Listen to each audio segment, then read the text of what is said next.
Pada zaman dahulu, saat Nabi Adam AS masih tinggal di surga, semua makhluk hidup dalam kedamaian. Termasuk seekor makhluk yang kini dikenal sebagai ular.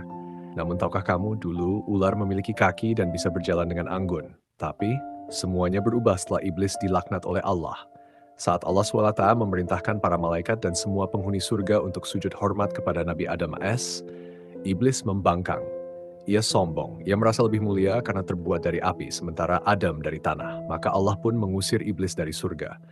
Namun, iblis tak tinggal diam. Ia ingin membalas dendam. Ia ingin menyesatkan Adam dan Hawa. Tapi bagaimana caranya masuk ke surga lagi? Karena telah diusir, iblis tak bisa masuk secara langsung. Maka ia mencari perantara. Ia mengintai mencari makhluk yang bisa ia tipu untuk membantunya masuk.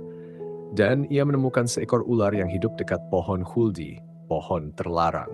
Ular saat itu adalah makhluk yang lincah dan cerdik. Iblis pun membujuknya. Biarkan aku masuk ke tubuhmu, wahai ular.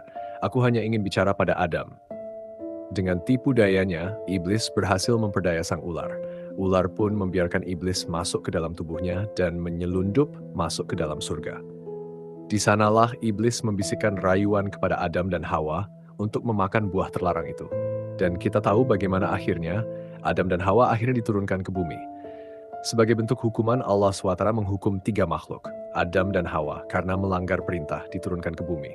Iblis dilaknat untuk selama-lamanya, dan ular, Allah mencabut kaki-kakinya. Sejak saat itu, ular tidak lagi bisa berjalan seperti makhluk lainnya. Ia hanya bisa melata, merayap di atas tanah sebagai pengingat akan pengkhianatannya. Dari kisah ini kita belajar bahwa menjadi pengikut kebatilan walau tidak secara langsung melakukan kejahatan, tetap ada balasannya, dan bahwa tipu daya syaitan bisa datang dari mana saja, bahkan dari sesuatu yang terlihat kecil dan tak berbahaya. Semoga kita senantiasa dijaga dari godaan setan dan selalu berada dalam lindungan Allah SWT.